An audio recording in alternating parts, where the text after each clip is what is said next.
Alrighty, welcome back, Hawkeye fans. Well, we fell to Michigan in the Big Ten championship, but we are headed somewhere warm for the bowl game. We're going to recap that championship game. We have a special interview with Cedar Rapids native Quinn Schulte, and we're going to just be talking about the state of college football and the landscape of the NCAA in general.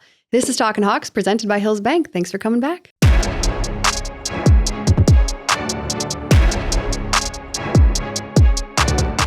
No matter where you are in life, Hills Bank is here to help you succeed. Whether you're buying your first house, saving for your child's future, or preparing for retirement, you can count on the people at Hills Bank for the support you need to reach your goals. It's easy to connect with a banker in person, over the phone, or on hillsbank.com because we believe banking is better through human connection. Hills Bank is an equal housing lender and FDIC member. Hey, Matt. Hey. Welcome back. Welcome back. Well, we have a delayed episode this week. Yeah, it's unfortunate, but timing things, the team stays in Indianapolis that night just because it's a late night. So excited to have that interview though.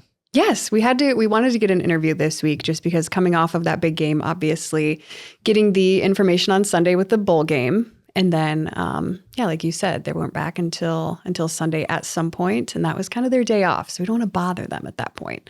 Going to have Quinn Schulte on. I'm super pumped. Cedar Rapids native, like myself. Oh yeah, just a stone's throw. Okay. All right. Last week, we have to talk about this. Last week, our episode went crazy. It blew up.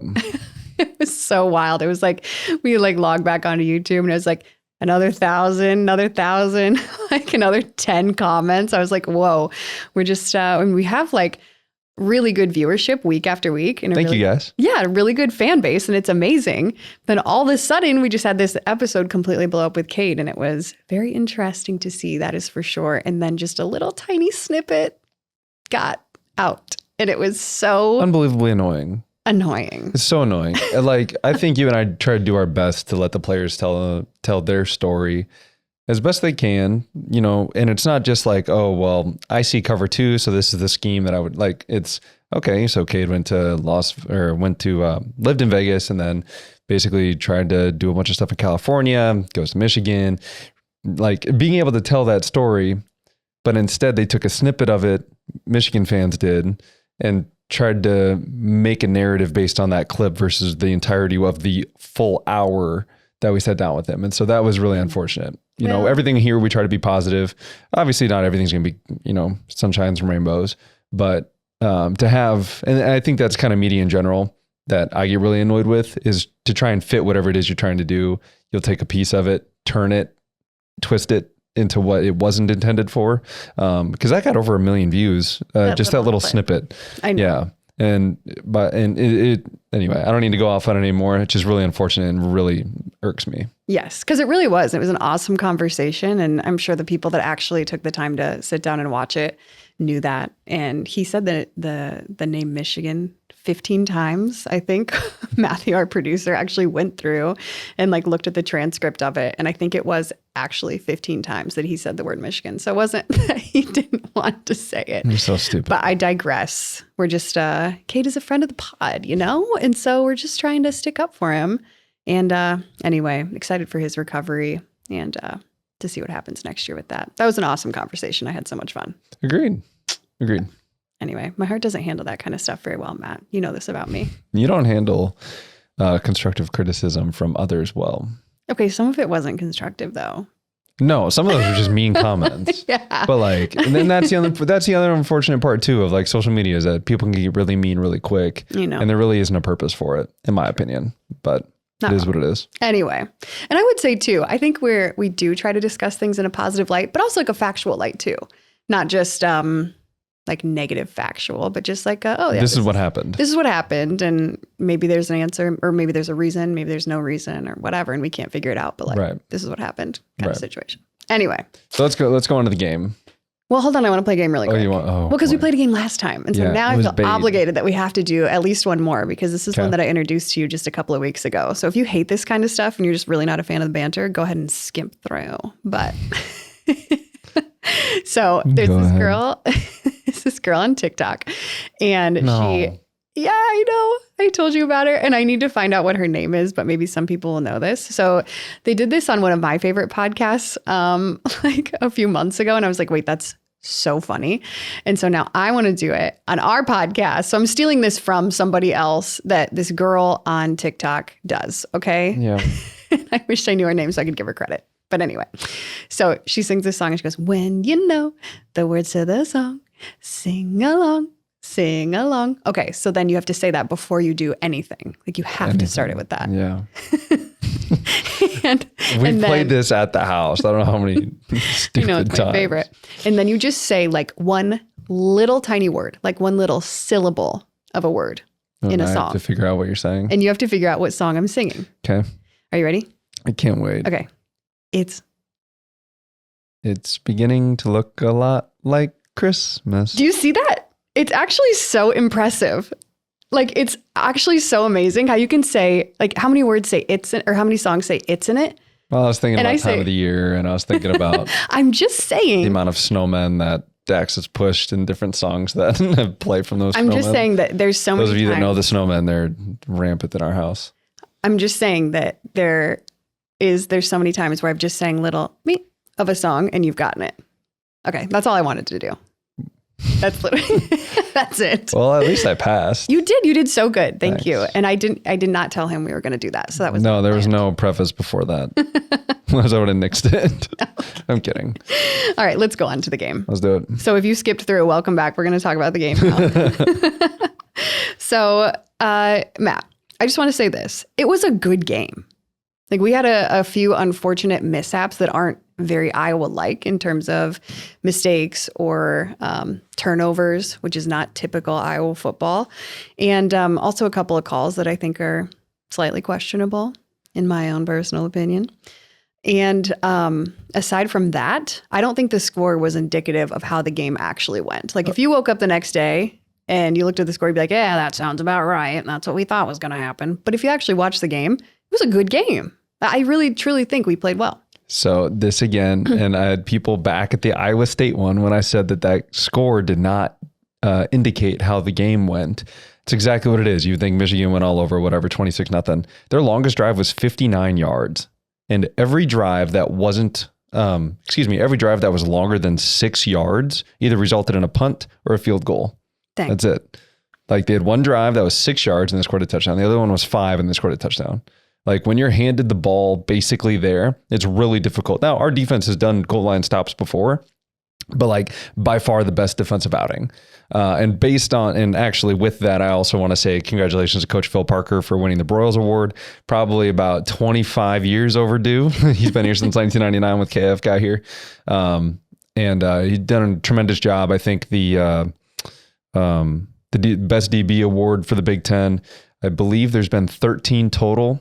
And an Iowa DB has won at 6 out of the 13. Wow. Yeah, I think he knows what he's doing back there. Mm-hmm. And our defense is always top notch. You know, you talk about developing guys. You know, we went to the transfer portal, got Nick Jackson, who was a great addition this year. He was an all conference player at Virginia, being able to come over here. But then you to guys have like Jay Higgins, that's been here and was sitting behind Jack Campbell. exactly. Who else? Seth Benson. Seth Benson. Yep, that's what I'm forgetting. And then Quinn Schulte, who we're going to talk to today.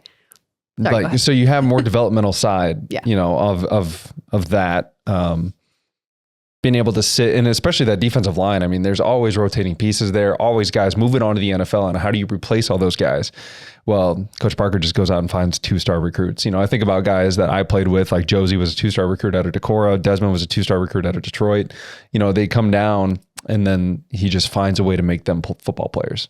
You know, so really, really happy for Coach Parker. Absolutely deserves it.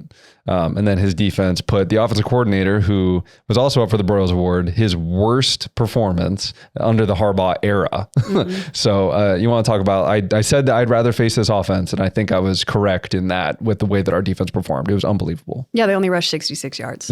And everybody said that Blake Corum was going to run all over and stuff like that, but our defense is just fundamentally sound. Our rush defense was really good. No big plays. Every now and then, I think there was one right at the end of the half where I think Donovan Edwards got like 15 yards or something, but then that was it. But our defensive line played really well, which allowed Jay Higgins to have 15 tackles. Just continues to rack them up. It's incredible. All right, so let's talk about their passing. Like, really wasn't as great as maybe people were expecting either, Oh, right? man. They Everybody- definitely did. yeah. They picked on Deshaun Lee a little bit, which I think we kind of expected because Cooper's not over in that side anymore. Yeah. And really, it was just because he was playing off coverage. So they were trying to take 7-8 yards at a time because you can't get the big play against Iowa. I think they had one across the middle. It was the very first drive. It was like a deep in on 3rd down or 2nd down. And after that, like, that was it. And actually, after that specific play, Quinn Schulte like goes like this, like, how do we allow them to even get one? Yeah. I mean, that's the standard at Iowa. That's what I was going to say. I think sometimes in opening drives for other teams, you'll see maybe 1 or 2 of those. And then my thought is always, oh, they'll adjust. Like they saw it. That's Every it. time. They've seen it now. That's it. I mean, it's true.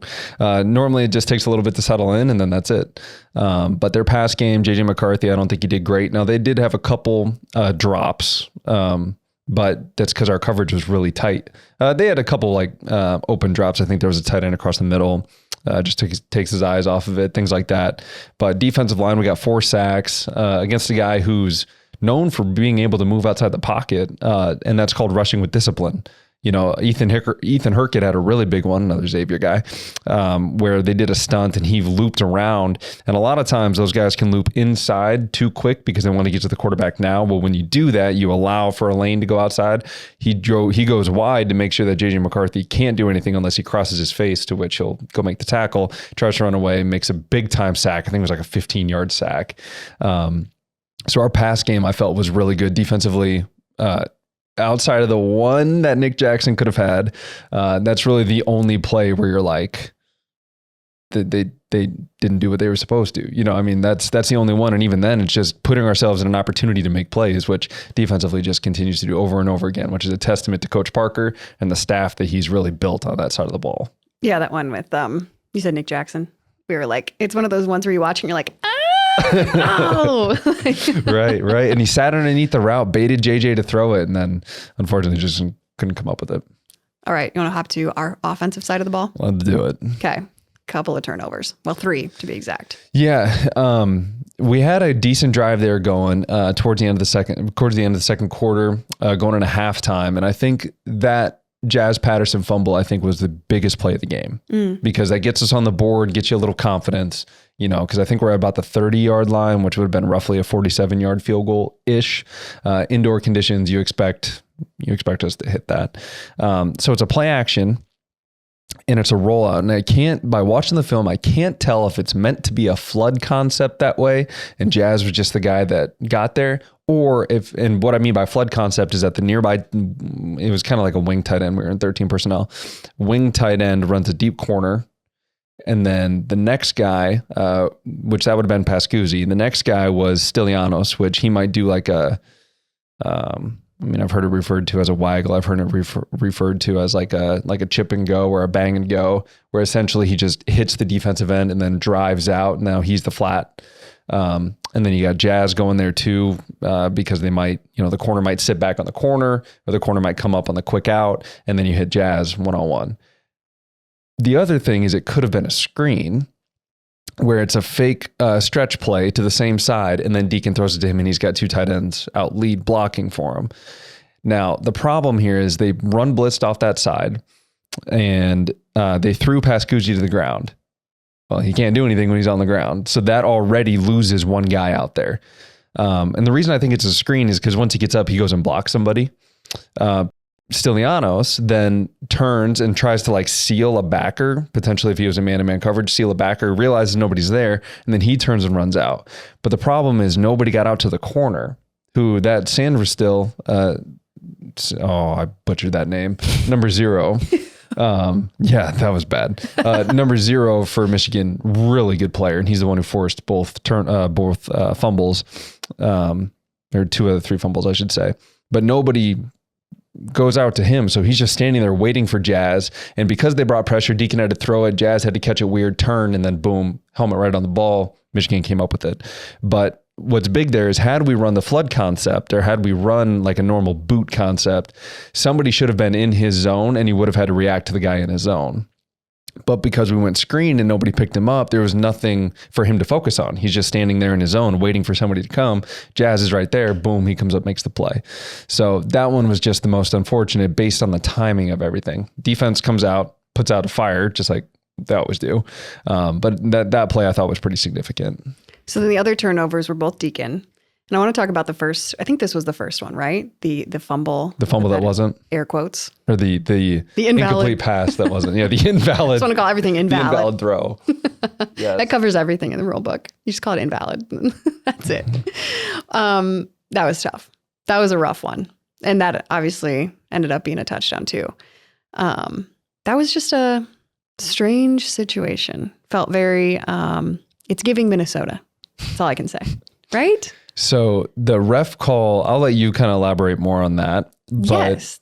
They were saying that his elbow and his forearm were going forward, but his his hand wasn't. So if I'm thinking about that, like with my anatomy, biology background, I just don't know. I don't know how that would work. Are you questioning if that was biology too? Relax. It can be anything. I just don't know if my forearm can go forward without my hand also following in some sort of way. You know? I don't know, but that's only the first part of it, in my opinion. Okay. They blew it dead. Okay, yes. You're so right. You're so right. They Go blew ahead. it dead. And then the Michigan guy, he just grabbed it to hand it back to the ref because that's what you do after a play is over. So our guys didn't even try to go after it. And so the rule book was like, well, if they call it dead and then somebody... There's a clear recovery. Yes. And there's a clear recovery, which I don't know if I would call that a clear... It's a clear and obvious recovery. So there's no doubt that he recovered it, essentially, is what the rule means. Got it. It just wasn't an intentional recovery. You're It not wrong. was just to pick it up, just to hand it back to the ref. I think everybody has like covered this on the Twitter verse enough and everywhere else. But anyway, super annoying. The only part that really annoys me is it bounces twice. It bounces at like the 8, then it bounces again at the 10. When it bounces at the 8, you can see the ref come in and blow it dead. And you can listen to the play and it's dead at the first time it bounces. So if you're an Iowa guy and the ref is coming in doing this and they're blowing the whistle, you're probably just done. You're going to go back and go ready for the next play. So the Michigan guy picks it up to give it to the ref. That's a clear and obvious recovery, but it's clearly after the whistle. When the whistle's blown, play's dead. Yeah. And the thing is... It's like it's the opposite of the invalid fair catch, where a whistle wasn't blown. And then they called it dead. Well, the crazy thing is that like you'll have Michigan people or non-Iowa fans that would be like, well, it's not just that one play that would win you guys the game because blah, blah, blah, you know, all the things. But really, it's like, well, hold on, because of that play, like It was still a big play. it was a big regardless. play and it came out to be points on the board. So like- what's tough about the whole situation, though, is I'm going to go back to the actual play and like why it happened. Okay. So we were in 13 personnel on 2nd and 7. And prior to this, I had said we can't fall into that trap of running on second and 10. And so they were going to use that against Michigan. And so they went 13 personnel. But the problem is when you're in 13 personnel, you're bringing more people into the box. And one thing that I had talked about before is I wanted to widen the box to run, because that way I can get numbers. I can get 6 on 6, including my running back. So 5 on, they'll probably leave 6 in the box just because whatever, we're Iowa. But at the same token, like if you widen it, it's a little bit easier. When you bring more people in, you bring more people in. Like that's just what it is. The DBs are going to come up. The linebackers are going to come up because they expect run. So we go play action. Well, we brought more guys in and Michigan did a run blitz. A run blitz is basically like they're covering all their gaps with somebody right now. So that way when you go to run, you don't get very far. Jazz actually aborts the fake is what they call it. So essentially Jazz is supposed to go through, do a play fake and whatever, but his guy blitzes. So you can see Jazz take his guy out. He like puts his shoulders right on the guy's thigh, takes him out. But the problem is because they were run blitzing, they had 2 guys over our 2 wings or tight ends, and they both came. So Jazz only took 1. Deacon didn't abort the fake. So he's going to turn. And as he turns, the guy just came scot-free. Well, play action inevitably is going to take a little bit longer, but he didn't abort the fake, which probably should have been a hot. And a hot, I mean, like if somebody blitzes and you can't account for him, then the quarterback has to account for him by throwing the ball. And usually like your guy's going to run a quick hitch or replace him, so to speak. But because they brought a run blitz and we didn't have enough to block him, we tried to use their aggressiveness against them, and it may have worked. I don't know how the backside of the play looked, but like we didn't have it. So that inevitably left Deacon one-on-one with the DB who's screaming at him, and he just turns around trying to get rid of it. I mean, it was a poor situation in the beginning. Got it. But then to double down with the invalid fumble throw, it just kind of made everything worse. Bummer. Okay, then we had another one. One other turnover. Another one. Did you want to talk about that? Three turnovers. It's just unfortunate, the way it goes down. It just kind of seemed like our tackles just weren't getting enough depth. On the last one, it looked to me like, I talked about the Penn State game because Deacon had a very similar, kind of seemed like Deacon's been hit kind of in the pocket where fumbled. I can't remember if it was Minnesota or if it was another game that he got hit and fumbled from the backside. But I remember talked about Penn State that we weren't getting depth. We weren't doing kick steps and it looked like we weren't doing it again. And maybe that's just because we were tired or something, or maybe he's banged up that we don't know about. Like we know DeYoung on the other side is very banged up. He had like all the stuff on just trying to even get out there and play.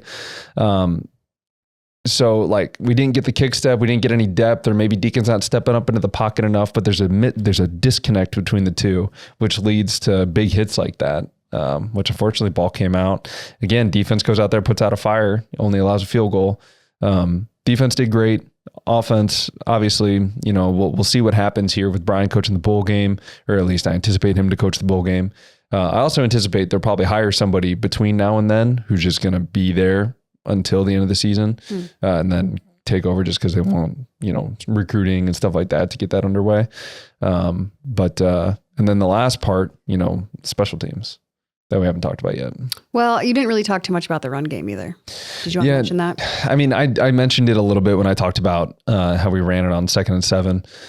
I thought that we'd widen the box or put people out wide, which you did go empty a lot. We did a lot more bunches and things. We were hitting Caleb Brown on quick hitches. We hit Addison Ostrenga on a quick hitch, and Addison Ostrenga, I think had 5 catches. So he's continuing to get involved, and I think he's going to be a dog once he gets older. But we were trying to get the ball out of Deacon's hands quick in the pass game, and in the run game, we would use Caleb Brown on end arounds, who's a former running back. So he knows how to take a handoff, and we've learned that he's a dynamic player. With Deontay Vines announcing that he's going into the transfer portal, it kind of opens up windows for Caleb Brown moving forward.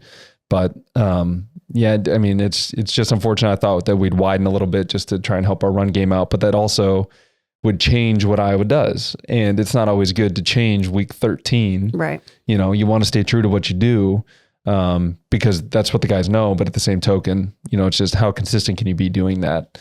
And unfortunately, we just didn't have enough. Sure. Okay, special teams.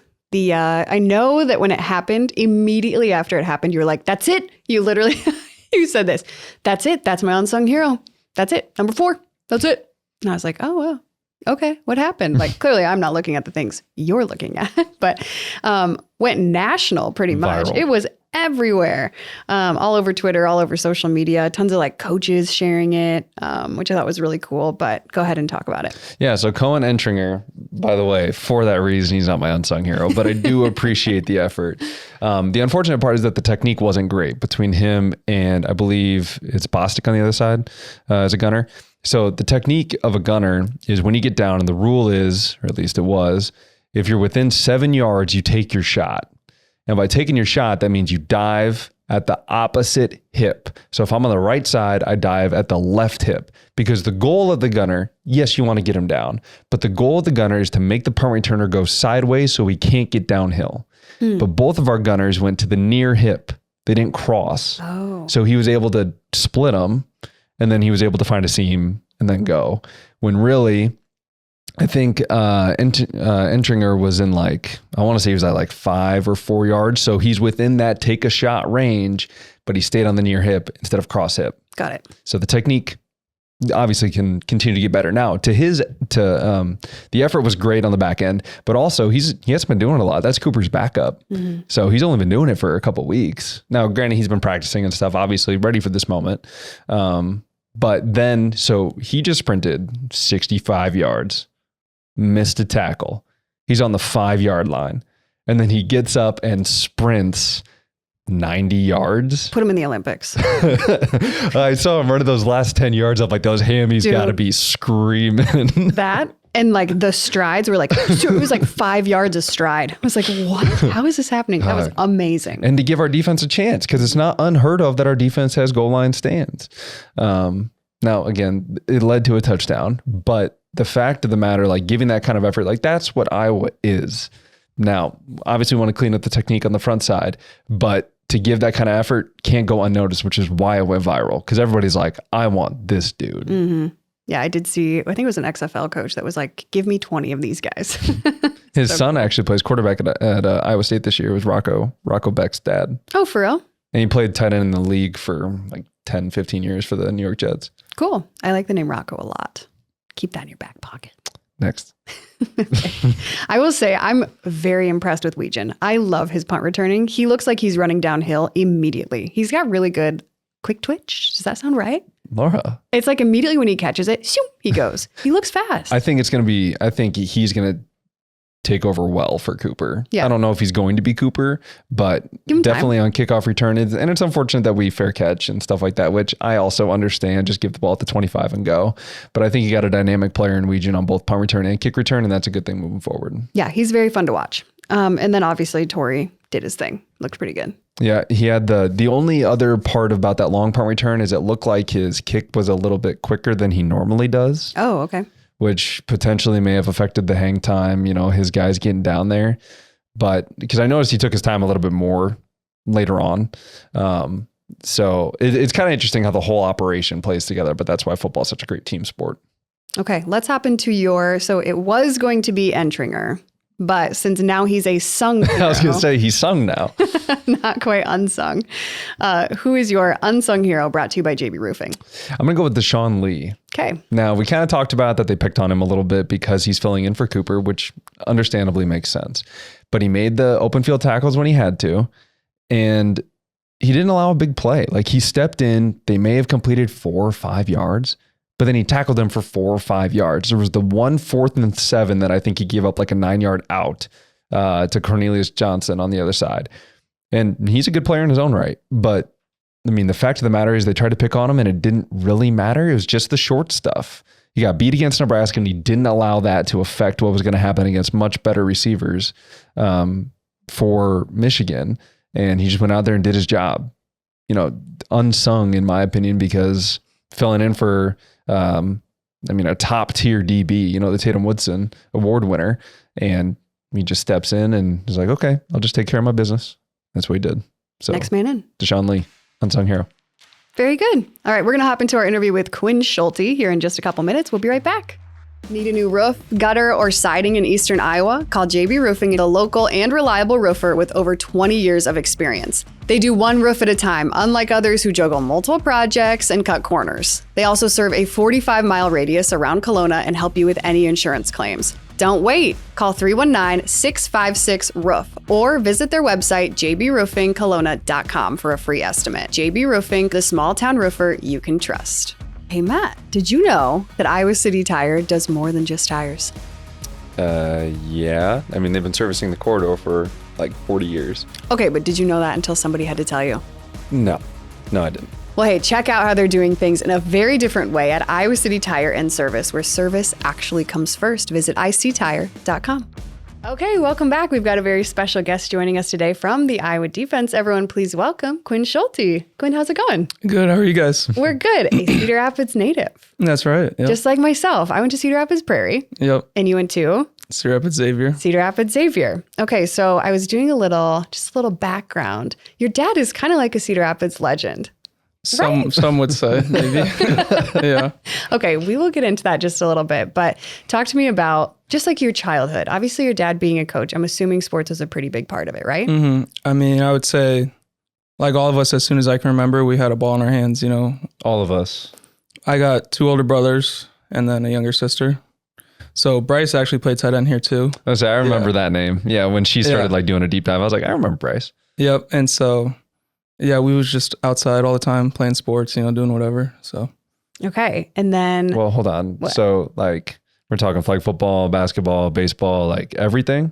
Yeah. I mean, it was, so we kind of had like the football, like everyone would come over and we play football in the backyard. And then yes, that was during football season, obviously. In summer, it was like wiffle ball season, baseball. Okay. So we had the wiffle ball set up and then. So you had like the full, like the. Well, it was just kind of the way that like the house is kind of built. There's like, our house is like left field was the house, but it was like a white, it's a white house. And so we call it like the white monster, kind of like the green monster. Okay. So me and Bryce were lefties though. And there was a shorter fence on the right field side. So Bryce kind of took advantage of that and hit a lot of home runs, but Smart. yeah. But and then we played basketball too, and capture the flag and stuff like that. So this was like neighborhood people, all your good friends. That sounds like my Charpers, dream yeah. childhood. Charpers, yes. Yep. Big shout out to them because family friends. Yep. Both of us. Okay, look at this. Cedar Rapids it's a big city, but it's a small town, right? Exactly. Yep. Anyway. No way. Okay, so then just like your kind of sports background, what all did you play? What were you involved in aside from football, I guess? When it came to like organized stuff. Yeah. In high school. Whenever. Yeah. Like what you started. Well, in high school, I did all 4: the football, basketball, baseball, and track. Oh, wow. Yeah. Okay. So it was busy. That's a lot. Oh, my goodness. And so baseball, what did you play? Senior year, shortstop. Shortstop. Yeah, they put the athletic people there. Very good. You didn't play baseball, did you? No. Matt? Okay. No. You didn't have to like put me on blast. I didn't know if you played shortstop. Well, I played baseball in first grade, and I had a Then pitch whiz past my face, and I was like, I'm not He doing said, this "That's again." good, I'm yeah, done. I'm like, that's it. I'm out. I'd rather get hit by somebody else than a ball. Right. That's so lame. Yeah. Okay, so then track, what did you run?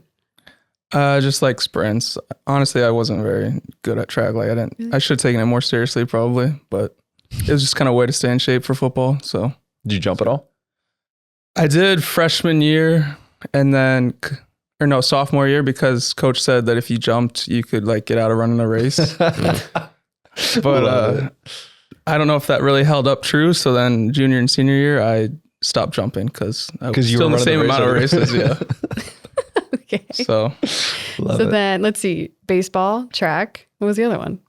Football? Basketball. Basketball. Okay, so basketball was that big for you or just kind of another thing to do? yeah, it was Or- big growing up, definitely. And then in high school, it was big too. We won 2 state championships when we were there. Yeah. So That's incredible. So doing a little deep dive on you, obviously ahead of time. So you had the 2 state championships in basketball. You won state in baseball? yes, How many times? once. Once. And then in football as well? Yes. Once. Twice. Twice? Yes. So you have 6 state championships? Did I count that right?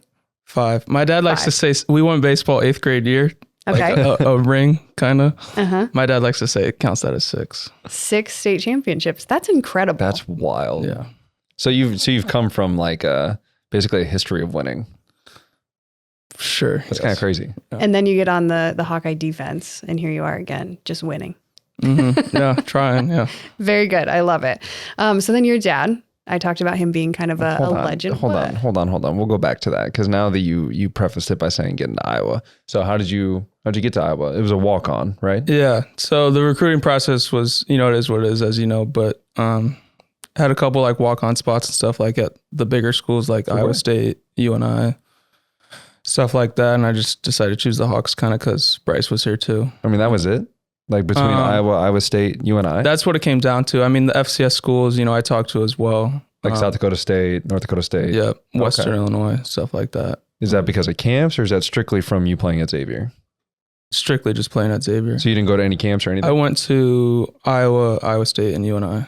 Okay. Yeah, just the in-states. So the 3 that you actually like wanted to pursue, you're like, I might as well go to the camp. Well, I visited the other ones on like, visits and stuff. Like I visited South Dakota State, North Dakota State, South Dakota, and Western Illinois. But Okay. yeah, I think we got a couple. I think Miles Taylor is still at USD. he is. Yep. He's a trip. He's coaching up the DVs there. You doing something? Did no, I you like Miles. you played quarterback in high school, right? Yep. So that's kind of weird that then did you play defense? I'm assuming too. in Yeah, high school, safety though? as well. Yeah. Got it. So that wasn't Yeah, I was always recruited as like a safety. understood. Mm-hmm. Okay. So you were the quarterback at 2 state championships, and they were like, "No, we don't like the quarterback side of it." Yeah, I guess not. But What kind of quarterback were you? What was your style? I would say I was more like a dual threat anyways. So like, I don't know if I could throw it, the best, but it was good enough. I mean, that's honest. Yeah. But being a linebacker on the other side, you were okay with being hit. So you're like, I'll just truck down. No big deal. Just Yeah. run with It was fine. Yeah. Yeah. Okay. Very good. So then your dad, as I was getting into, was your coach in high school. Yep. And he's Yep. still coaching at Xavier? Yep. And Yep. he's been coaching there since what year? Since it started. So 1998. So he literally came with the building. Yeah. Wow. Is That's anything named after him? No. Not yet. Yeah, no. There gonna be a statue someday? No. Hopefully, like this field right now is named Saints Field, but hopefully, it might be named after him. What's his name? Dwayne? Yep. Dwayne Schulte Field. Sounds good. That actually does sound pretty solid. But he's got a pretty impressive record. I think I saw, how many state titles has he won? 4. 4 state titles. Mm-hmm. And then how many It was times? like 19. 19 times he's been to the playoffs? Probably more. This might have been. Yeah, I don't really know that old, stat, but a lot. yeah. And then he was actually coaching, it was like LaSalle and Regis before it became Xavier. Yeah. Is that right? So those are the middle schools now. He coached at LaSalle for 4 years, I think, before they combined to make Xavier. Okay. So that would have been 94. So he's been coaching in Cedar Rapids at either LaSalle or Xavier for almost 30 years. Yep. That is amazing. I know. What was that like having your dad as your coach? It's like a good thing and a bad thing, as you know. I mean, you come home and, your dad's going to be on you about, as the coach, but he's also, So you get yelled at practice, did he get yelled at home? Well, not really yelled at, but just like, you have to be on top of everything, all the time. Kinda, so as far as like house chores, that kind of thing. Just like schoolwork, stuff like that, make sure you're extra reps or something too. Like, at least that was us as kids, Right. And Sorry, go ahead. He's a teacher too, right? Mm-hmm. Xavier? What did he teach? He teaches law, econ, and government. So you couldn't fail those. That's for sure. Well, I took econ and government with him. Got it. Yeah. So Did you ever get coached by somebody else growing up when it was strictly football? yes. It actually, in middle school, Kenny Charper coached me. Oh, really? Yeah, so, Very good. I mean, they all, he has an assistant coach too, named Coach O'Connell, who he's been coaching with since 1994. Mm-hmm. So they all, eventually they all kind of coached the basketball team too that we played on. So it was, practices were tough, games were tough. They always got on us. So Was it kind of like refreshing, or maybe you hadn't gotten to the point where your dad was going to coach you all the time, or was it nice? Like, I'm trying to figure out. So I got a 2.5-year-old son, and it's like, I've been asked like, do you want to coach his teams and stuff like that? And I haven't really like thought about if that would be a good move or not. Was it like when you went to go play those other sports, like did your dad coach baseball? yeah. Oh, so he coached you like all sports all the time. Yeah. Except for football, because he was coaching football, obviously at high school. Got you. Yeah. Was it like a kind of breath of fresh air when somebody else coached you, or did you not like it because you were used to his style? A little bit of both, I would say. I mean, I think my dad's like one of the best coaches that I've ever been coached by. You're not honestly. biased, so that's good. Right. But I mean, Sorry, but I've been coached by, I know, like these They actually speak got for the themselves. stats. Yeah. been coached by like a lot of greats, like Coach Parker as well. But I think that just like seeing my dad, how he operates is like unbelievable in terms of any other coach as well. But also, I don't know, I just think I've been blessed to have, a bunch of people in my life, like the other coaches that did a really good job as well. So I would say like, I'd recommend coaching your kid. Okay. Yeah. As long as I'm not like a piece of crap. Yeah. What's his coaching style? How would you describe it, and why is it so great? I would say like, it's kind of like his practices are like super intense, but then like when you get like to the game, he's more like laid back, like just wants you guys to succeed, and he'll give you like praise and stuff, when you deserve it or when you need it. So he kind of knows each and every player, and how to coach them. It's more about building the relationship and then understanding how that player responds to different things. Right. Those are some of the best coaches. We've definitely found that out. And like, having different relationships with coaches, and obviously him playing with a lot of different players and keying in on everybody's different personalities and how that can play into the team. That's very interesting. And that can be misconstrued too. Like when I was a young player, BK was my receivers coach, Bobby Kennedy. And I thought that like he quote played favorites. And like, cause he's responding to this guy differently or talking differently. Yeah. But it wasn't until I got older that it's like, oh no, he's just trying to make him the best player he could be. And he requires different communication than I do to get to where I want to be. Like it's a really weird nuance, but at the same token, like that's how you get the most out of your players, in my opinion. Right. And I think, everyone responds differently to like different type of coaching too. So like some guys you can get on more, and some guys you don't really need to talk too much, but yeah.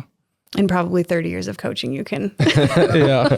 you can learn that a little bit. Right. Okay, very good. So then walk on at Iowa. And your brother was playing here. How many years older is he than you, Bryce? 2 years older. 2 years older. So you got to play with him for a couple of years. What was that like? You've always just had family in the football business. Yeah. It was really cool, honestly. And the first time I walked out at Kinnick too, in the swarm, and me and him were holding hands together in the back. So my dad really likes that one. But do you have a picture of it? Yes. Nice. Is it framed? Yes. Even better. Yes. And then we got on the field for the same time versus Nebraska in 21 for like a kickoff return. So that was really cool. That's awesome. Yeah. So then he graduated. What's he up to now? He's at law school right now at Drake. Yeah. Really? Yep. Okay. And then you have another brother? Yeah, Reggie. And what's he up to? He coaches and teaches at Xavier too. And he played at UNI? Yep. Nice. And Quarterback. Quarterback. And how many years older is he than you? Like 5. 5 years. Okay. Then he We got some dudes. Yeah, UNI, Iowa, and then you said a younger sister and a younger brother? Younger sister. Just a younger sister. Yep. Okay. And what's she do? She goes to UNI for school. Yeah. Nice. Was she an athlete too? She was a cheerleader and dancer. So yes. So you're gonna leave that up for you're Okay, that's what I did too. Yeah. Yes, always involved in athletics, like to be around it. Yep. But that's just what it is. She likes to run too. She did cross country. So Okay. yeah. Very good. And she's at UNI. What's she studying? She's like journalism and then kind of teaching too. So I think she's deciding what she wants to do. My best friend. It's you. I don't even know her. That's awesome. Okay. So then you're at Iowa. It took, let's see, a couple of years for you to earn a scholarship? Let's talk about sorry, don't mean to cut you off. 3 times now. It's okay. Sorry. Was Iowa State and UNI, those were all walk-on opportunities? I had a little bit of money from UNI. So then what made you choose the walk-on at Iowa versus the money at UNI? To me, it was like the coaches, I would say, and just like, the history of walk-ons at Iowa and how if you like pretty much do your job, you could kind of earn your spot, up the way. So then you did eventually. Yes, who were you playing behind? Jack Kerner. Yeah. Okay. And now he's on the staff. Yep. That's funny. Is it weird to have somebody that you played with that's on the staff? He's a high energy dude. Yeah. Not necessarily, because, I know Jack very well, but, he was the same as he was when he was here. So it's more or less the same. He's one of my favorite people to watch on the sideline, aside from Coach Parker, because for obvious reasons. But Jack Kerner, the way he signals is like he's in the game. So intense. Yeah. He was doing this one. I don't know what that signal is for you guys, but I was like, his arms are going to be sore tomorrow. The way he's flapping his arms. So good. So what did you learn from Jack? And I guess what kind of propelled you forward in terms of being in the position that you are now? I would say, Jack kind of talks about it all the time, but it's really just like getting the trust from Coach Parker to kind of get out there on the field. And so he really kind of taught me like the ins and outs of the defense, I would say, because there's just, a lot that you have to learn and stuff. And so I was just kind of always in his hip pocket asking him questions and stuff. So, because you're basically the middle linebacker, obviously Jay has to do a lot of communicating, but you're like the quarterback at the defensive backfield, right? So, I guess it's more like you just mentioned, but the more that probably leads more to I know what to do in this situation. So even if you're not in there, when you do get your opportunity, you already know what's going on. Yeah, exactly. And I would say too, even watching Jack for sitting behind him for those 3 years, it was oh, I remember this play from 2020 or 2019 and they do this here, this there. And then it's everything's kind of just built up in the back of your head, so.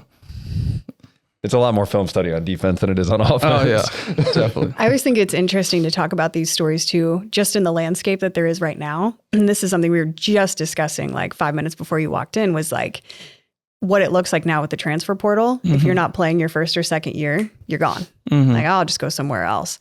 But with guys like you and a lot of guys at Iowa choose to stay, and then their junior, senior year, they're the star of the show, right? That's got to be pretty cool for you. Yeah, and I would say that's kind of a credit to Iowa. Just, we've been known as a developmental program. And so that starts with the strength staff too, I think. So it's rewarding to see, I guess, guys work up the ladder and finally get rewarded, at the end of their career. Well, and when you're playing for a guy that just came out that he won the Broyles Award, like that's unbelievably cool. Yep. And you're playing for the best in the business. And this is like 10 years overdue. Like Coach Parker's defenses are always way up there. Right. He probably should have won the award a couple more times before that, but no kidding. Playing for a guy like that, it's something that you can't take for granted. Each and every day you walk in the building. So just kind of very happy for him and his success. Well, and like I talked about, I think at the beginning of the year, on offense, we had, Deacon and Cade and Eric. I think there's an offensive lineman that I'm blanking on. And then you got Seth Anderson and Caleb Brown and like all these transfers that came in. And on defense, you had Nick Jackson. Mm-hmm. And like, that was basically it, right? Like, it's kind of interesting how a guy that's been at that top of the level, like Jay Higgins, is going to sit behind Jack Campbell. And then he gets 1 year and he's like, all right, I'm going to take it. Mm-hmm. Like it just goes to show the stability that Coach Parker is. And I mean, he's been there since 99. He knows the ins and outs of everything, it seems like. Yeah. But I mean, to be a part of like that kind of stability, I feel like it's got to make you feel good too. No, yeah, definitely. And I think, he's talked to us and so is Coach Ferentz about, they're not going anywhere anytime soon. So that's nice to hear. But, I think just, coming in the defense, there's a lot of things that you have to learn, over the years. And even like for Nick, just trying to like speed up his learning process, that was something that for us, it was like he came kind of late in the summer. And so it was like, geez, Nick, are you sure like you're going to be ready to go? Because like there's a lot to learn on this defense. And I think he'll tell you now, like even still now, he's still learning everything. Like some days there's one thing like, oh my gosh, like I didn't even know that. Like, and I've been here for this long, like. But so it takes a little bit to kind of learn the defense and develop. And I think it's just a credit to everyone else helping each other out. Well, then maybe to that point, like everybody talks about, it's just a base defense. It's just a base defense. Like, I know that there are more than just like 4 calls that y'all make, but to say that you got to be in the system for like 2 or 3 years to truly understand it, which is why the fact that you develop on that side of the ball and everybody plays at a high level is because you know what's going on. Is there anything you want to say to like, I mean, you don't have to say how complex it is, but there's definitely a lot more nuance, I think, than what people give it credit for. Yeah. I would say, I mean, you talked about it like Jay earlier as a Mike linebacker. I've always said like Mike's the hardest position to play at Iowa. Just because like he's got to set like the defensive lineup before the play, and then he's also got to hear what the secondary is doing, and then kind of base stuff off that too. So there's just a lot of different like twists and turns depending on what the offense does too, with the formation or motions or something like that. So. Sure. And like I'll see him go up there and like smack somebody's butt to like move him over a gap or something. Yeah, exactly. But like not only that, and then he's probably got to know like, okay, Kyler Fisher's in the game, so we're in a different, because their personnel is different, we expect different things, right? And now it's like, okay, Castro got moved down, Xavier's back here.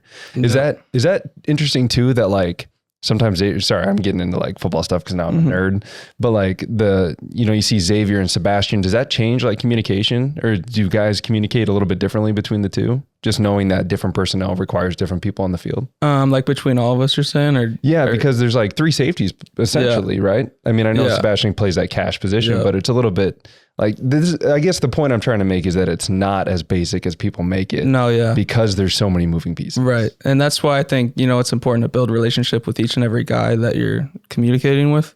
And luckily, we all have a great relationship in the back end. Like when I'm talking to Castro or when I'm talking to Xavier, it's more or less, the same. I trust them. We're all checking each other pre-snap or pre-play that we're all going to be in the right spot. And same with Jay too. So. Gotcha. Which, I mean, that kind of goes back to like the family atmosphere of Iowa, right? Because coaches care about the players. And I've talked about this before, that I think KF and Coach Parker, but KF, because he's the head guy, wants to set the example of like, you're going to be better men when you leave the program. And just hearing that right there of like, you need to build a relationship with your teammates to get out there. Like, you hear about the NFL stuff and it's like you show up, you go to work and you go home, but I was just not that way. And I think that's kind of an appeal for a lot of people. Yeah. And I would say, I mean, just kind of, KF talks about it like, if you're eating a meal, you want to be able to sit down and talk to the guy across from you. And I think that's kind of where it starts, but also it starts in the locker room too. And we have a lot of fun in the locker room too. So, yeah. So then you earned your scholarship your 3rd year? Is that right? Yep. And what was that moment like, I guess, when you found that out? Yeah, I was in shock. It was, Coach Ferentz told me, like in the middle of a summer, like 7-on-7. And, yeah. What? We were just like doing DB drills, and he just pulled me aside and just told me that I was on scholarship. I was just like, oh, thank you, I guess. I don't know what to do.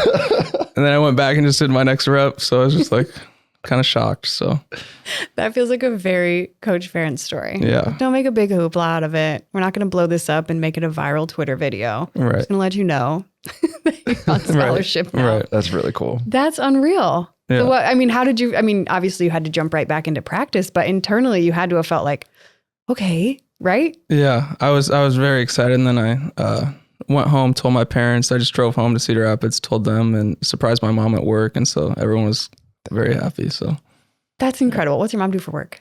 she's a lawyer. Cool. The coolest family ever. That's Yeah. incredible. Yeah. So, So then that would explain why your brother is kind of inspired to do that as well. yeah. And what are your plans aside from NFL? We'll say 15 years, after you're in the league. Yeah. Yeah. What did you like major in? Do you have Well, I majored I've been pre-dental. So dental school has been like an option too. So very good. Would you ever, so let's say you're in the league for 10 years, then would you go back to dental school? probably not. No. But That's all. Well, Iowa that's has a best really case good dental. scenario. Yeah. Yes, they do. Yeah, best case scenario, of course, which is obviously going to happen. But I do want to go back and just ask you, like, what is it like to be coached by Coach Parker? Because there are a lot of times, and I know there are fans that are right behind your guys' benches, but I walk behind your guys' benches a lot during games. He's a wild guy. Yep. He's got some colorful language, like a lot of coaches do. Yep. And he is Yeah. in the zone, like during games. Like what are kind of his personality traits that attracted you to him as a coach? I would say like his intensity for the game. Like I don't know how old he is now, but like if he came to practice now, just like you were saying, he'd be the same guy he was on Monday as he is on Tuesday, if he messed something up. But he does talk about like, he tries to like for game day kind of build up like a little rage so that like he goes into game day like kind of mad. So like I stay away from him from like Friday through Saturday because he's kind of in the zone. So That's funny. I would love to know his process of building rage. yeah, I don't know. I don't know if I want to know. What's crazy is I feel like he's less ragey now than when I played. Mm-hmm.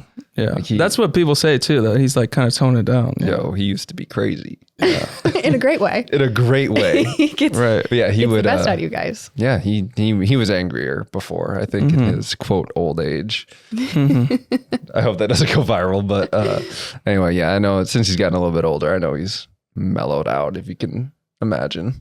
Yeah. Well, hopefully he mellows out a little bit more too. So. That's awesome. Okay, so then what else do you like to do outside of football? Do you have any hobbies? Or is it just sports? And that's Well, okay too. I was gonna say I like to golf, so Very I good. don't know if, Good golfer? average, not the best, but Average. Like, can you go play Finkbine and be okay? yeah. Oh, no, that's above average. I lost count last time I played Finkbine. Really? I hit like 105 and I was like, I'm done counting. Okay, but that's probably where I would be at too. Okay, I feel a little bit better. Okay. But What clubs you use? my dad's old clubs from like the 1980s or something, so not very good. Is clubs. the wood like an actual wood? Is it like a wooden wood? No, it's an iron, like a It's regular like, iron. okay. Yeah. Hey, they got old school ones. Okay. Yeah. Well, we need to get you an NIL deal with some golf clubs. Yeah. Get you a set of that'd your be own. nice. Yeah. I'm looking at you, Shields, or somebody who sells golf clubs. I don't even know. That hurts. What would be a good golf place? I mean, Shields has decent stuff. I feel like there's just one called the Golf Store. That's like, In Iowa City. yeah, or Corville, like on First Ave there. Mhm. I think it's just called the Golf Store or something. Okay. We'll send him a message on behalf of Talkin Hawks and behalf of Quinn Schulte. Yeah, I'd appreciate that. Hook him up Yeah. with an NIL deal. That's awesome. Okay. I don't know. Well, Do you have speaking of NIL, like, how has that shifted? Because NIL wasn't a thing when you first got here, right? Mhm. So, like, I'm sure you've seen probably both good and bad side of it, but how has that kind of shaped? I wouldn't say it probably changes anything you do, but it's just more opportunities come your way. Is that's kind of Yeah, pretty much. I mean, for me, as being like a former walk-on, like I'm just grateful for any opportunity really to have any sort of like money or anything added. But it's kind of just been, another opportunity to kind of interact with the community too, and just, yeah. Very good. Well, I know Nico had like he showed me an email that you guys had gotten about like going to different events and stuff like that. Mm-hmm. Is it like in season? I can't imagine KF being like, take every advantage, do everything in no. season. Like I can't imagine. Yeah, that. there's really not events during the season, but we had like I mean, I think one during the bye week, there's an event, and in the summer or the spring, there's more events, but which makes more sense. Yeah. I mean, you're just doing winter conditioning and stuff like that. Right. So now you found out you guys are playing New Year's. Mm-hmm. How does bowl prep look now compared to like before? Like, is it something like, I know we had talked about like you do 2 different game weeks. We had talked about doing that, or sometimes like before the last time we played Tennessee didn't go very well. And so we just kind of like, we practiced a ton, I feel like, during that time. Is it kind of like, do you kind of get to take a step back and look at the developmental guys, or at least for a little bit? Yeah, definitely. And I think that starts, I mean, we haven't gotten our schedule in totally yet, but next week I think is kind of more mellowed back, just because like when you add a week with the Big Ten championship too, there's kind of more time to rest. But also I think that next week the younger guys will start getting a lot of reps, and then once game week comes around before we leave, we'll definitely up the tempo, or at least up it for preparing for Tennessee. Sure. So And the whole fam's going to go down to Orlando, I'm assuming. Nice. That's so much fun. Yep. What other bowl games have you been to? Music City. Yeah, that was last year, right? Well, we were Orlando 2 years ago, and then the Holiday Bowl in 19. Okay. What has been your favorite? Orlando, actually. Orlando. Yeah. Why is that? The warm weather, That's Florida. Florida Bowl is California. Yeah. Well, it was actually kind of rainy and cold. I don't know if you guys went to that, but it was. We didn't. It was kind of Little colder than kids, anything. man. Yeah. But so. Nice. Okay. So we're headed into, let's see, this is your senior year. You did senior day. Maybe you're not ready to answer this question yet, but are you coming back next year? Do you have the COVID year? I do technically have a COVID year. Have you decided? I have not decided. Have not yet, decided. no, so We'll leave it at that. I'm not going to press on that one, but we'd love to have you back. yeah. Get you on Talkin Hawks again next year. There you go. Yeah. He's in. That's reason it. alone. Very good. Okay, Quinn. Well, thank you so much for being here. Yeah. Thank you so much. Appreciate it. Nice to meet you It guys. was a good time. Yeah, we wish you the best of luck in Orlando, and enjoy the warm weather. Yep. Thank you very much. This season, Marquee Pizzeria is teaming up with Nico Reganey to help the University of Iowa Children's Hospital. Together, they've created a new signature pizza, the Nico Parm. Sounds so good. $2 of every pizza will be donated to the Children's Hospital. Visit Marquee Pizzeria, located in the Coralville River Landing, this fall and help the kids by eating pizza. If you're not in the mood for pizza. If you're not, I love Estella's because it is fresh, from the fresh grilled steak to the salsas to their fresh pressed tortillas. I love Estella's because it's quick. We can get in and out, and it doesn't feel like fast food. It feels like fresh food quick. Yeah, we both love Estella's because it is made with love. They put a lot of pride in their food and customer service, and they are locally owned. Plus, it was my biggest pregnancy craving, I will say that too.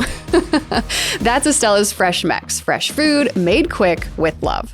Locally owned and operated, Performance is a full-service restoration company serving Eastern Iowa. As an IICRC certified firm, their multi-licensed technicians have decades of experience in water, mold, and fire mitigation. Whether it's your home or business, this is the team you want in a time of need. Performance Restoration, 319-626-2292. The Appliance Barn offers a wide range of high-quality appliances at unbeatable prices. Whether you're in the market for a new refrigerator, dishwasher, or washing machine, they've got you covered. They also have a delivery and setup department to ensure your appliances get delivered and installed quickly. To find out more, visit appliancebarn.com. Welcome back, Quinn Schulte. Such an interesting man. Yeah. I love stories. I love life stories. I love family stories, especially. So many of the athletes that we've had on here were like, what's your brother do? He's a lawyer.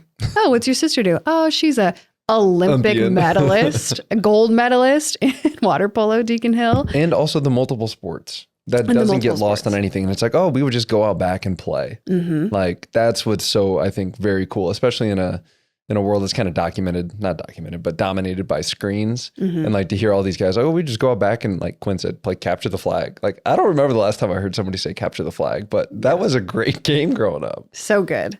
Quinn Schulte, pod friend. Pod friend. So this whole season, we've been saying Cade McNamara, friend of the pod.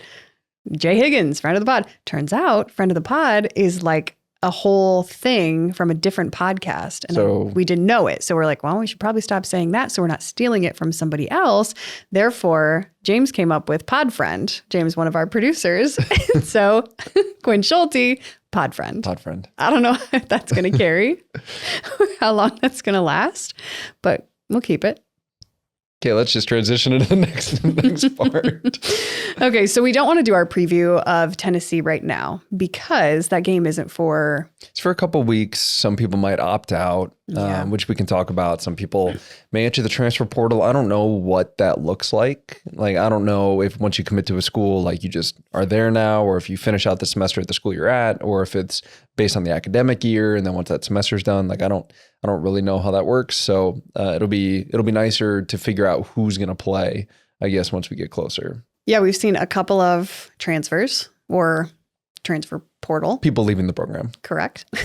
Deontay Vines, pod friend, and a couple other ones. Spencer Petras, obviously headed to Utah State. Yeah, happy for him. Yep. Wish him the best of luck there. Who else? Ontario Thomas, who blocked 2 punts this year. You want to talk about something that has no rules and just goes by whatever. Transfer portal, definitely it. You know, It's wild. like he entered the transfer portal, or at least he announced it on Twitter. Then the next day he had like 5 offers. And we've heard Eric talk about it. We've heard Cade talk about it of like, I would just spend my entire day on my phone if that's all I did. So I wish them the best of luck, you know, and I've talked about this, I think before, of like, the transfer portal is a very interesting spot to be because you're not only going against all the upcoming high school athletes, which are all based on potential, you're also going against all the college players that are now wanting to switch. And it's not as often as you see like a Cade McNamara. Now, granted, he started at a Big Ten school, good Big Ten school in Michigan. So you knew he was going to have other good places to go. But I think a lot of these guys, like they don't find playing time at Iowa. So where are they going to go? Are they end up going to, are they going to go, Big Ten, ACC, kind of a Power Five? Are they going to go Group of Five, where it's like MAC Conference or the Athletic American Conference? I think I said that backwards. I think it's the American Athletic Conference, AAC. Like, it's going to be interesting, kind of see where everybody falls. But there's such a talent pool of like, where do you pull from, especially if you're these colleges? I mean, I can't imagine being a college coach, having to communicate to all these different players, and you only get so many scholarships. So it's like, okay, well. And most colleges are going to over give or over offer. So like, let's say I've got 25 scholarships. I'm going to offer probably 30 to 35 because I know I'm not going to get all 25 of those kids, or I'm not going to get all 35. I'm going to get, let's say 17 or whatever it is. So it's just weird how you evaluate talent. Like, do you evaluate college versus college, or do you evaluate high school versus high school? Yeah, that's actually a really good point. And then you think about being a coach and you're set to recruit, and it's like, okay, I want to recruit some high school guys. But now, like, do they go visit the college guys? Oh, like how does that work? Yeah, like, are they visiting? Well, the colleges would come, and like they would take a visit here, as far as I know. That's what I'm saying. Like, not only are you in the end of your season, it's November, you got a break at this point before your bowl season, or your bowl game. But now it's, okay, now I'm going to pack up and go do more recruiting. But this time for college guys that are in the transfer portal looking to go somewhere else. Like, it's just another added thing. I don't think coaches get to go to other campuses. They don't. Okay. Well, that's what Michigan's whole thing is, right? Is that they were scouting off campus? I don't like know. The signal stealing thing. I think that's what it is. I don't think coaches can go to other campuses, but I think players can go visit other campuses. So, okay. So I'm not entirely sure. So Deontay Vines says, okay, I'm in the transfer portal, and example, Pitt. Pitt. Pitt gave him an offer. Okay. So they just gave him an offer without coming to see him in person? Like to say, hi, my name's head coach of Pitt. I'd love to have you come. And then Deontay is like, oh, nice to meet you. I'd love to play for you. He just has to say, seems like a good I appreciate place. the opportunity. I'll wait to see how everything shakes out. That's wild. So that even adds another layer. Well, that's kind of what Cade alluded to when he was on, right? Yeah. Of like, they just call and be like, hey, I appreciate the offer, but I'm not interested in your school. It's crazy. That's a phone call. Yeah. And it's just, you think about the ages of these guys. I don't know how old Deontay is, but you think about 21, 22. Anywhere probably from 17 to 24. Okay. 21-year-old Matt has to make a decision on his own, essentially, because you're not having, like, your mom's not right next to you, phone call away, whatever. But it's not like you're in high school and you're under the same roof and all of these things, right? You're making decisions together. Like, you're pretty much making a decision for yourself to potentially go somewhere else, have a different set of academics, a completely different, like, friend group and locker room and guys that you're next to and coaching staff. And you're making all of these decisions just by yourself. That's wild. Yeah. That's a lot to put on a person. And not only that, but you're still finishing up academics at your school that you're at right now. And going through the process of like, hey, head coach that I've been playing for the last 2 years, 1 year, 3 years, I'm going to be leaving. Like having those conversations. It's a lot. I've thought about that a lot. I've thought about juggle. like being able to go in and talk to KF and be like, hey, it's not working out for me. I can't imagine those conversations. It's just a lot to juggle and a lot to manage on a person that is very young. And like Cade and Eric said, your phone completely just blowing up. Texts, emails, phone numbers, like your contact information, the second you enter the transfer portal is just blasted out to every single one of them. That is unbelievable. It is just the Wild West. I'm waiting for guardrails. Really? We'll see. But the other part that I also didn't mention is that you're recruiting other kids that are in the transfer portal. You're recruiting high schoolers that are going against high schoolers. You low key have to recruit your own guys. You're right. To not leave. Very true. You know, I mean, even if it's just as simple as like, hey, we want depth at this position. Don't go. We're going to develop you. Like that's like obviously defensive side of the ball, we've been able to do that relatively well. And we brought in an all conference player in Nick Jackson. And like Quinn mentioned, like, but this defense might take a couple years to fully click. Like, I mean, it's just wild to me. There's a lot of different, your favorite word, nuances I mean, that go into you're recruiting high schoolers, you're recruiting your kids, you're recruiting college kids, other college kids. I mean, like how, and that's why I think it's so interesting when you talk to, because I think Coach Farron said we haven't had those discussions yet of like how they're going to approach the transfer portal. I mean, how does a developmental school turn to that? Offensively, we had a lot of them. Defense, we didn't. Like it's just an interesting part of the game that I think there's merit to both. Like I think it's very tough to say, hey, I'm not good enough to play here. Or I don't want to play just 1 or 2 years if I'm not going to make the league. I get that. But I also, I also understand of like, well, no, I'm going to stick it out. And there's stick-to-itiveness, as some people might say. But like, okay, I'm going to wait my turn. I'm going to be Jay Higgins and I'm going to have 9,000 tackles my senior year because I've waited this long and I'm going to take advantage of the opportunity. It's just as a sophomore in college, being able, or a freshman in college, or to discern that of, well, that's definitely a possibility for me. I could be Jay, I could be Quinn, and like just hoping that you see that through, and like betting on yourself in a way, right? Well, either way you are. Yeah, true. Like, hey, I'm going to outwork everybody else that comes in that's supposed to beat me, because that's what recruiting is, right? And every receiver that was brought in my class and after me is supposed to be on the field. Right. They don't bring somebody in. Most of the time, there are exceptions, but most of the time they bring somebody in because they want that person to be on the field and to play for them. Not to like leave, not to, well, we just want you to sit behind this guy. Like, no, I want you to compete for the job so that way you push everybody else, because when the room is competitive, inevitably everybody gets better. And if you don't, then the cream rises to the top, then those that deserve the playing time find it. Yeah. But you don't bring somebody in just to sit there. Like it's, I'm definitely not jealous of the college coaches and how much work that they now have to do all of the time. Yeah, for sure. Well, I think that's, you talk about Iowa being a developmental school, and everybody knows that. I think that's pretty well known, and they do it well. And so when the whole transfer portal thing, the whole NIL thing came out, my initial gut reaction was like, oh gosh, this could be tough for Iowa, because guys are coming here to develop, and they get better by their junior, their senior year, and find their way on the field, and there it is.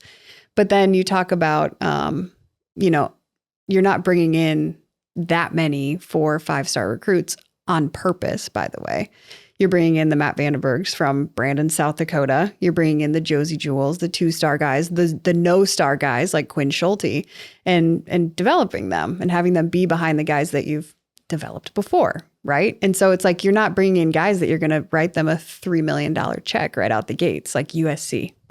Like literally, I'm pretty sure their quarterback got like a $3 million NIL deal, not NIL, but yeah, like essentially NIL deal through USC. That's unbelievable. And so you think about like, that's not the game that I was going to play. And so talking about like KF, I don't think, has really changed their game plan that much. And look at them competing for a Big Ten championship. I think it's a huge testament to we are a developmental school. We are going to take the 2-star guys and the no-star guys like Quinn, who aren't looking for a $3 million payout. They're looking for an opportunity. They're looking for a chance to play football because they love the game. And I think that's pretty amazing. And that's the thing about Hawkeye fans too, is like, we're in the Midwest. We're hard workers. We're farmers, not all of us, but we're in that atmosphere, that environment. That's what we're surrounded by. And that's what we like to see out on the football field. That's what we like to see representing us too. We want to see that. And being a Hawkeye fan and a Cedar Rapidian my whole life is like, that's what I like about it. That's what's beautiful about it. That's what makes it so special, is like, we have the Josie Jewels. We have the Quinn Schultes. I keep bringing them up because that's who we just talked to. We have the Matt Vandenbergs, and those are the stories. Those are the guys that are like willing to put in the time, willing to put in the work. And that's what we like to see. And that's why it's so attractive and why we're all so bought into it. And Hawkeye fans love it so much. I just went on a tangent, but I think a lot of Hawk fans and lifelong Hawk fans can agree with all of that, that's why Iowa is so great. And I'd say that's true for the defensive side of the ball and for special teams, because I think Coach Woods brings in guys that fit the mold. Offensively, I think it's been different the last couple of years. Sure. Outside of the running back position, you think about like LeSean Williams, like Gavin Williams left, but LeSean Williams has kind of stuck it out, knew he wasn't going to be the number one guy. And that story, because now he's the most consistent guy, and he found that when it's late in games and you need to have yards, or you need to set up the game winner against Nebraska, or you got to get 6 yards, like it's LeSean Williams getting the carry, not Caleb Johnson, who was supposed to be RB1 entering the year. Don't get me wrong, great talent.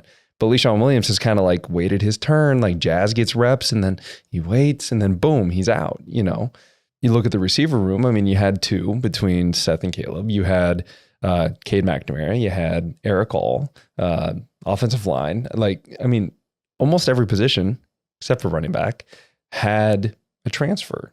So it's going to be interesting.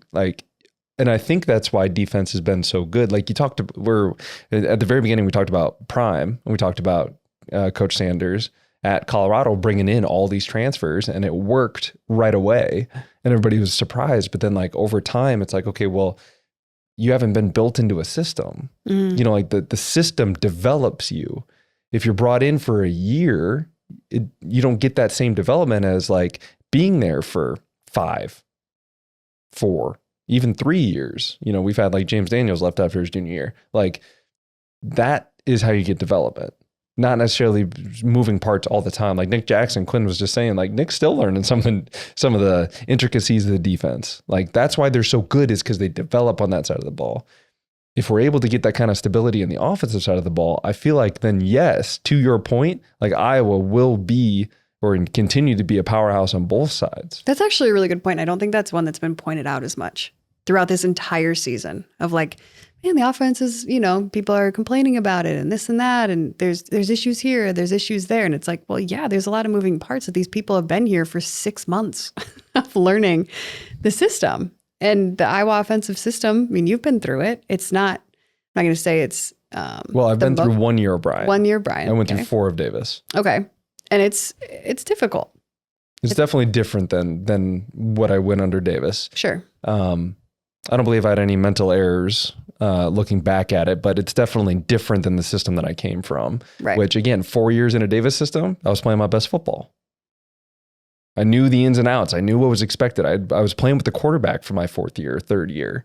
Like I knew what he expected of me. Mm-hmm. And so like that kind of camaraderie just doesn't get built overnight. So true. And then you see, and this is going off on like a little bit of a tangent here, but then you see like you've got Stanley, who's in his 1st year starting for your final 5th year, a new offensive system that you're trying to learn and implement. New position. And that's what a lot of these transfer guys are going through too. Every time. And like you said, you didn't have any mental errors, but I'm just going to say this, you're really smart. Well, I did go inside on a sail. It would have been a perfect game against Illinois, but that still sticks there. But outside of that, yes, I didn't have many. My point is that that's actually a really good and valid point, that it's tough to get all those moving parts when you've got new guys that haven't been built into this same system for multiple years and built a relationship with your quarterback. Oh, and by the way, here's the 2nd string that's going to have to come in too, because our main quarterback, or our QB1, got hurt. Oh, and he's also the 1st year in Bryant's system too.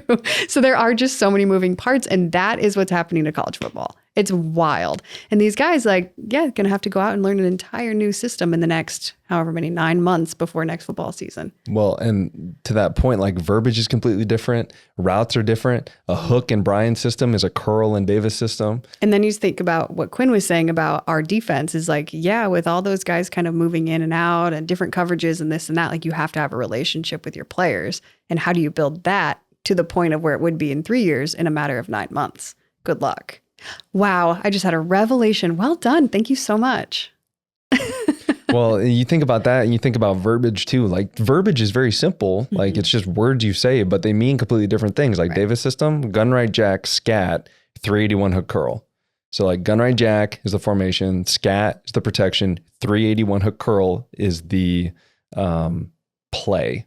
I guess like the route combination depending upon, and 381 hook curl, all those numbers and words mean something to a particular like X, A, Z, like that's the route you run. And then in Brian's system, it was at the time, gun 4 is the formation, 69 or 68 is a protection, and then hook is the play. And that like tells everybody what to do.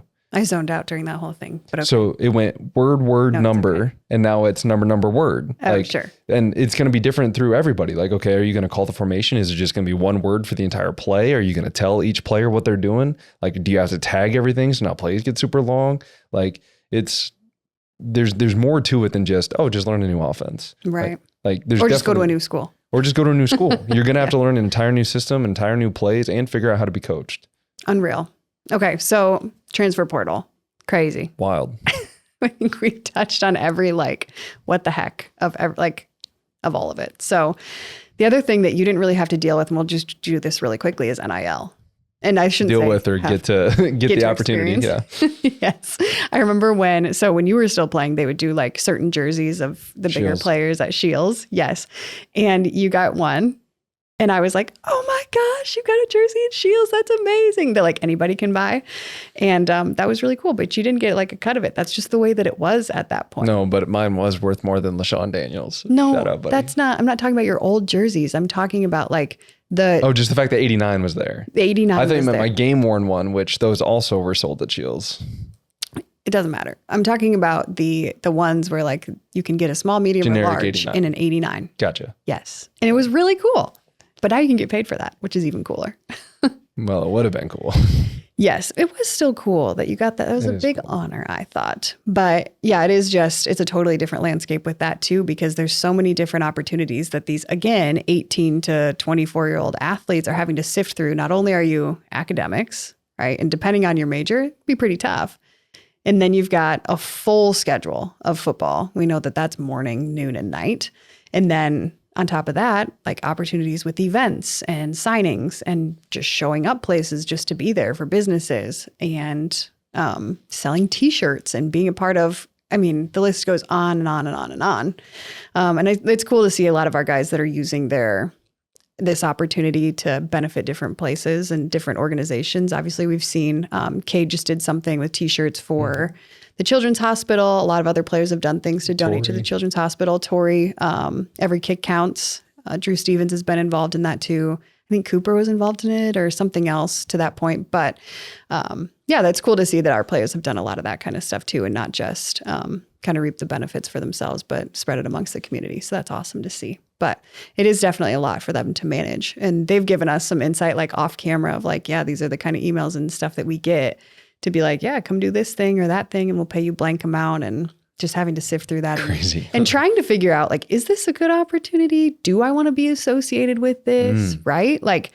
Because I remember when they were doing Barstool athletes, right away when NIL came out, and I was oh man, yes, it's cool, but Barstool definitely has its own demographic and its own way of they just have their own connotation, their own content. Yes, their own type of content. And so it's you have to weigh would I like to have the affiliation with a company like Barstool that's got a name and they can pump my name out and get me more opportunities and more money? Or do I want to be affiliated with Barstool that has that connotation and that type of content? Does that match up with my values and my name, right? Having to sift through that at the age of 21 Forget it. And I was not. exclusivity, you don't know what you're signing some of the time. Like, I was not ready for that. That's for sure. At 21, I just can't imagine. And not only that, but you don't have an agent. I mean, some guys do. some guys do, and they take, like, I saw agents were taking 20% off the top. Crazy. Usually that's like 2 to 3. Yeah. So that's just a whole nother thing. There's just so many nuances. You keep making fun of me for using that word. It's a great word. You just And it use makes sense. all the time. Anyway, I don't know if we gave anybody any information of the transfer portal and NIL that they didn't already know. Hopefully there was a little bit of insight there. Maybe just loved to listen to our opinions and thoughts. I don't know. I thought you had some like good points about the transfer portal. It was interesting. The landscape of college football and NCAA and athletics in general. Seeing Caitlin Clark on a State Farm commercial is so cool. And on the Manning cast on Monday Night Football. So cool. Dope. And like she couldn't have done that, 5, 6, 7 years ago or how many years ago that was. And just being able to draw that amount of attention to the state of Iowa, incredible. Very cool. We could go on and on about Caitlin though, how much she's done for women's basketball, women's sports, the university, the state, et cetera, et cetera. But it's cool that she gets to, have a big piece in NIL and show what that can do for you. For sure. When you excel at your sport. And not only that, but do it in a really good way. She just carries herself well. You don't hear of any, you saw the one thing that they tried to make a story, which goes back to my media thing of like not fully understanding the story and taking it out of context and then creating your own narrative. Right. When she's doing it to her own team. And like, so that becomes a thing. But outside of that, like nothing. Yeah. They asked her about it, on ESPN. She's like, oh no, we're cool. Right. Like she's doing it the right way from everything that we see. She's doing it the right way, which is the Iowa way, I guess you could say, like the Lisa Bluter way. But that part is very cool. Okay. Well, we are headed to the Cheez-It Bowl. You don't have to say it like that. I just love the name of bowl games. That's for sure going to be one of our segments when we do our preview. So I'm going to talk about all the different bowl games. Their names. It used to be the Capital One Bowl. The Duke Mayonnaise Bowl, where they dump mayo on the winning coach. Can we not? We'll go into it just a little bit more. All I can hear right now is, I'm the cheesiest coach from that commercial. Oh, yeah. That's all I can hear right now. Okay. Anyway, all right. We will do our preview, like we said, on Tennessee as the game gets closer, probably like the week before.